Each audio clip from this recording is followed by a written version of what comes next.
इतना बड़ा कार्यक्रम हमारे यहाँ पर हुआ और यह कारवां उसी तेज गति से और आगे बढ़ रहा है। मैं कभी भी ये चश्मे लगा करके नहीं बोलता आज क्यों बोल रहे हैं ऐसा आपको लग सकता है, लेकिन थोड़ा रोशनी सामने ही है और नंबर है तो आप समझते हैं क्या दिक्कत आता है। तो आज मैं कुछ बहुत ही इंपॉर्टेंट बातें आपके बीच में रखना चाहता हूं, ध्यान से समझिए, बहुत जरूरी बात है और उन बातों को आप लोग ध्यान से समझना है और अपने जीवन में उतारना है, क्योंकि ये बात आज तक किसी ने नहीं बोली है। आप जितने भी वीडियो निकाल लो, किसी भी वीडियो में किसी भी एक्टिविस्ट ने ये बात नहीं बताई है। ऐसी बहुत महत्वपूर्ण बात मैं आपके बीच में रखना चाहता हूं। आप लोगों ने देखा होगा बिरसा मुंडा का आंदोलन हुआ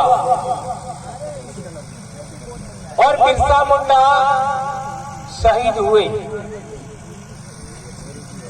वो आंदोलन बिरसा मुंडा का था, उसका लीडर कौन था? कौन था? बिरसा मुंडा। और बिरसा मुंडा ही शहीद हुए, अर्थात लीडर शहीद हुआ। ध्यान रखो, इधर हमारे इलाके में हम देखते हैं हमारे रास्तापाल की घटना, उसके अंदर नानाबाई खाट और कालीबाई शहीद हुए। लीडर कौन था? नानाबाई, यानी लीडर शहीद हुआ। मानगढ़ की बात करो, तत्कालीन समय में हमारे लीडर लोग शहीद हुए। कंट्याभील की बात करो, आंदोलन का लीडर कंट्याभील था और कंट्याभील भी शहीद हुआ। अब का दूसरे इलाकों में हम जाएंगे, बाबूराव शेरबागे चंद्रपुर के थे, वो लीडर थे, शहीद हुए। गुन्नादूर बस्तर के थे, लीडर थे, शहीद हुए। सिद्धू कानो चांद बेरा फूलो जानो, ये 6 भाई बहन संथाल आंदोलन के लीडर थे, शहीद हुए। यानी जितने भी आदिवासी आंदोलन हुए उनमें लीडर शहीद हुए। ये बात ध्यान रखो। मध्य प्रदेश में भीमा नायक, खाचा नायक, गुजरात में हमारा रूप सिंह नायक और जोजिया परमेश्वर, जो नायक आंदोलन हुआ जम्मू घोड़ा का, उसमें भी जो लीडर थे वो लीडर शहीद हुए। इसलिए आदिवासियों के इतिहास में एक बात प्रमाणित होती है। क्या प्रमाणित होती है? जो लीडर होता है वो शहीद होता है। जो लीडर था शहीद हुआ। ये बात ध्यान रखो। मैंने पिछले कार्यक्रम में बोला था कि आदिवासियों को कोई एक नहीं कर सकता। आदिवासी के नाम का संगठन बनाओगे तो भी वो संगठित नहीं होगा। आदिवासी के नाम पर पार्टी बनाओगे तो भी संगठित नहीं होगा।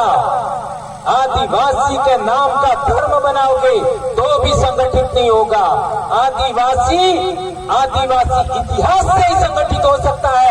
इसके लिए यह सबक आपको याद रखना है कि आदिवासियों में जो भी लीडर होता है वो शहीद होता है।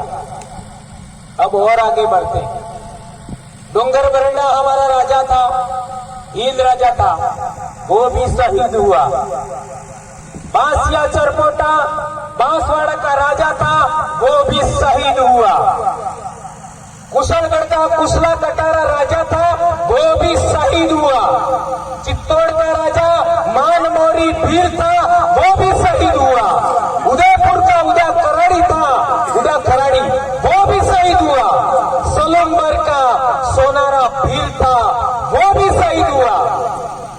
सियाकोट का गलिया डामोर था, वो भी शहीद हुआ। झाबुआ का जब्बू भील था, वो भी शहीद हुआ। अलीराजपुर का जीतू करण अलिया भील भी शहीद हुआ। सूठा भील भी शहीद हुआ। यानी आंदोलनकारी जो लीडर थे वो भी शहीद हुए, राजा थे वो भी शहीद हुए। यह है आदिवासियों का इतिहास। दूसरी तरफ एक ये पक्ष हो गया, दूसरी तरफ ये आदिवासियों का इतिहास गणतंत्रों का इतिहास होता है, और दूसरा तरफ गैर आदिवासियों का इतिहास, उसमें राजा बहुत कम लड़ता है, और लड़ता भी है तो बीच में रह करके, सुरक्षित रह करके लड़ता है। उसके सैनिक मारे जाएंगे, सेनापति मारे जाएंगे, उसके परिवार के लोग मारे जाएंगे, उसके सगे संबंधी मारे जाएंगे, लेकिन राजा नहीं मरता है। ये ध्यान रखो, बहुत इंपॉर्टेंट। दूसरे देशों में भी ऐसा हुआ,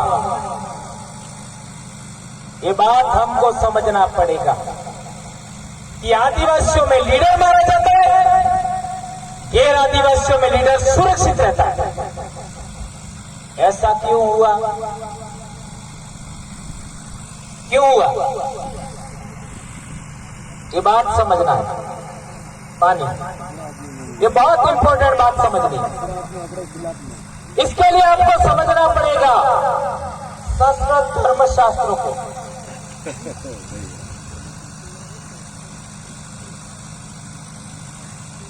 संस्कृत भाषा किसकी है?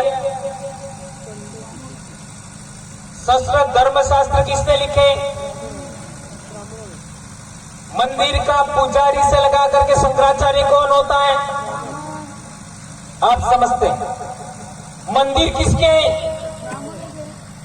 अब तुम समझते हो हमारे, और अनावश्यक व्रत उपवास करते रहते हो।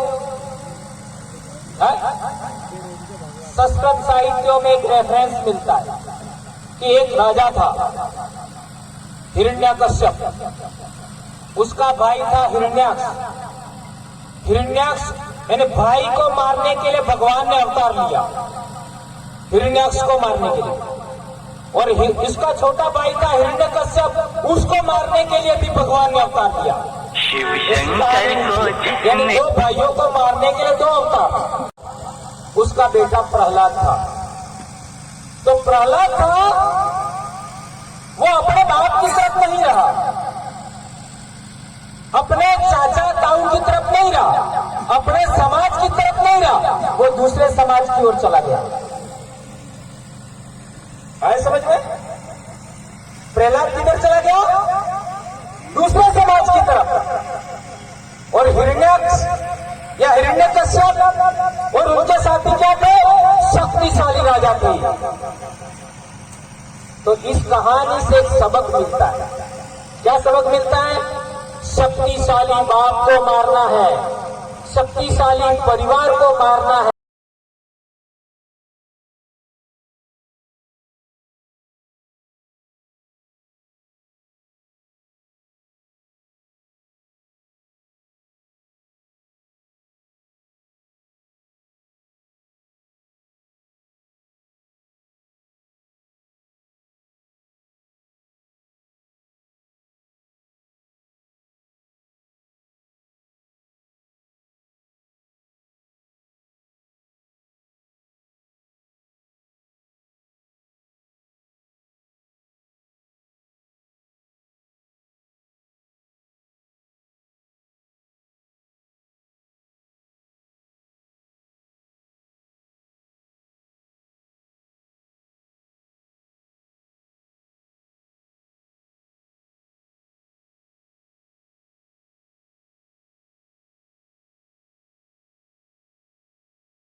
कई लोग कहते हैं कि ये ब्राह्मण परिवार में पैदा हुए थे, लेकिन मैं बार बार एक सवाल खड़ा करता हूं कि मामजी नाम का आज तक कोई ब्राह्मण नहीं हुआ क्या?